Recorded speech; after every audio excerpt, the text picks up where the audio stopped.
I'll give an example అండి. Examples బాగా దొరికాయి సార్. ఇప్పుడు నా దగ్గర ఇక్కడ నా లెఫ్ట్ హ్యాండ్లో ఒక డర్టీ క్లాత్ ఉంది, రైట్. ఇక్కడ నా రైట్ హ్యాండ్లో ఒక మంచి క్లీన్ క్లాత్ ఉంది, రైట్. నేను ఇప్పుడు ఫర్ అన్ ఎగ్జాంపుల్ మట్టి బట్టిన బురదతో ఉన్న లెట్సే మీ ఫుట్వేర్, మీ బూట్లు కానీ మీ చెప్పులు కానీ బురదతో ఉన్నాయి, అవి తీసి పెట్టమంటే డర్టీ క్లాత్ మీద పెడతారా, క్లీన్ క్లాత్ మీద పెడతారా?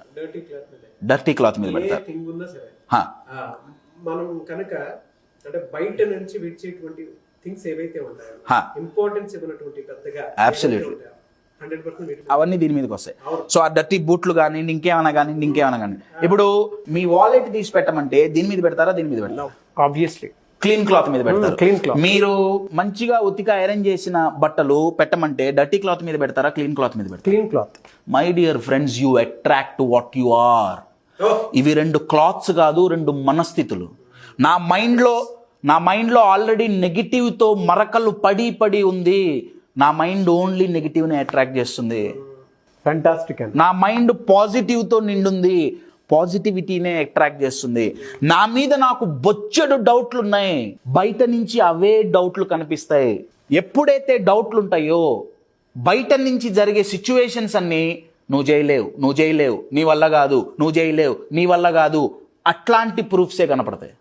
నా మీద నాకు చెయ్యగలను అన్న నమ్మకం ఉంది. మై డియర్ ఫ్రెండ్స్, బయట నుంచి వచ్చే ప్రూఫ్స్ కానీ, జరిగే కోఇన్సిడెన్సెస్ కానీ, కలిసే జనాలు కానీ అందరూ నాకు సపోర్ట్ చేసే వాళ్ళే కలుస్తారు.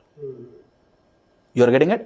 బయట నుంచి వచ్చేది మారాలి అంటే మారాల్సింది నా మనస్థితి అండి. ఈ రెండు మనస్థితులుగా నేను చెప్తున్నాను. నా ఇది ఇంత డర్టీగా ఉంది, ఇలా మారగలుగుతుందా? సర్ఫెక్సల్ వాడద్దు.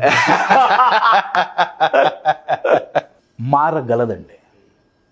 యాజ్ అ క్లాత్గా దీనికి ఒక లిమిట్ ఉండొచ్చు గాక, ఒక లెవెల్ వరకే ఇది క్లీన్ అవుతుందేమో, కానీ మన మైండ్ ఎంతైనా క్లీన్ అవ్వగలదు.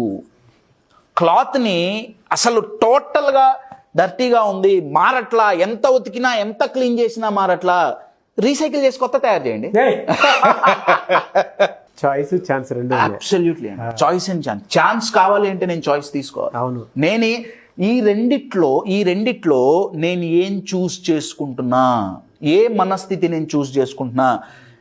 ప్రొడక్టివ్ పాజిటివ్ మనస్థితిని చూస్ చేసుకుంటే ఛాన్స్ బయట నుంచి వస్తుంది. Your getting my point? నేను ఇది ఎప్పుడైతే చూస్ చేసుకుంటానో, ఇందాక చూపించిన ఇమేజ్ లాగా బయట నుంచి మనకు వాళ్ళు ఇచ్చేది కూడా అన్ని డౌట్లే ఇస్తారు, అంత భయాలే పెడతారు, అన్ని కన్సర్న్సే ఉంటాయి. My dear friends, Swachh Bharat జరగాల్సింది మన మైండ్లో. అఫ్ కోర్స్ బయట కూడా జరగాలండి, నేను అది కాదనట్లా. అబ్సల్యూట్లీ అండి. అక్కడ జరిగితేనే ఎక్కడన్నా జరుగుతుంది. మన మనస్థితి ఎప్పుడైతే ప్రొడక్టివ్గా పాజిటివ్గా ఉంటుందో మన పరిస్థితులు కూడా అంతే అట్రాక్ట్ అయితే. Remember this sentence my dear friends, you attract what you are. మీ దగ్గర ఏ మెటీరియల్ ఉందో అదే బయట నుంచి మీకు అట్రాక్ట్ అవుతుంది. బాగా గుర్తుపెట్టుకోండి. అయితే ఇది జరగాలి అంటే యువర్ గెటింగ్ ఇట్?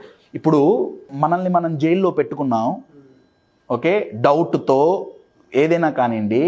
ఫస్ట్ ఇది బ్రేక్ అవ్వాలి అంటే, ఈ కేజ్ బ్రేక్ అవ్వాలి అంటే ఫస్ట్ జరగాల్సింది ఏంటంటే మన మీద మనకు నమ్మకం కలగాలి. ఇంపాస్చర్ సిండ్రోమ్లో ఉన్న అతిపెద్ద ఛాలెంజ్ ఏంటంటే వాళ్ళని వాళ్ళు నమ్మరు. వాళ్ళు సాధించినా కూడా వాళ్ళు నమ్మరు. ఎందుకంటే వాళ్ళ మీద అసలు వాళ్ళకి నమ్మకం లేదు. వాళ్ళు సాధించారు, వాళ్ళు సక్సెస్ అయ్యారు, వాళ్ళు అనుకున్న పని చేశారు, అనుకున్న గోల్ రీచ్ అయ్యారు. కానీ వాళ్ళు ఏమంటారంటే ఏదో లక్ వల్ల అయ్యా, నాకు ఇంత సీన్ ఎక్కడుందిలే, నా వల్ల ఏమవుతుందిలే. Your getting my point? ఇది బ్రేక్ అవ్వాలి అంటే ఫస్ట్ మన మీద మనకు నమ్మకం కలగాలి. ఇది కలగాలంటే అండి, ఇంపాస్చర్ సిండ్రోమ్లో ఉన్న వాళ్ళు వాళ్ళల్లో ఎక్కడో అడుగున ఎక్కడో ఉన్న ఒక చిన్న నెగిటివ్ని ఎత్తుక్కొని పెద్ద పిక్చర్ చేసుకుంటారు. అదే టెక్నిక్ ఉపయోగించి పాజిటివ్ను కనుక వెతుక్కున్నామా, వన్స్ వెతుక్కుంటే అబ్సల్యూట్లీ దొరుకుతుంది.